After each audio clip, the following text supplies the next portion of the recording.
Ata nə varsan? Ay Turxan. Nə varsan ata? Ata bunlar maliyyə konservdir ay ata. Düzdür?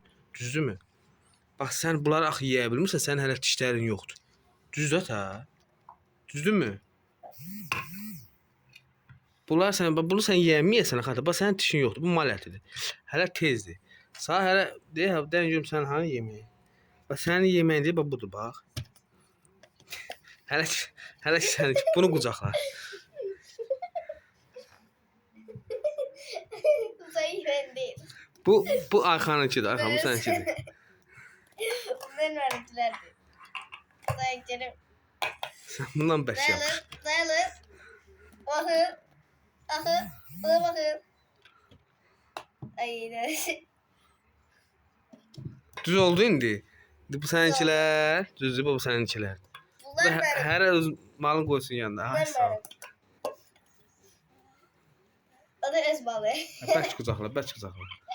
Gel bak kızım kucak. Koş koş koş.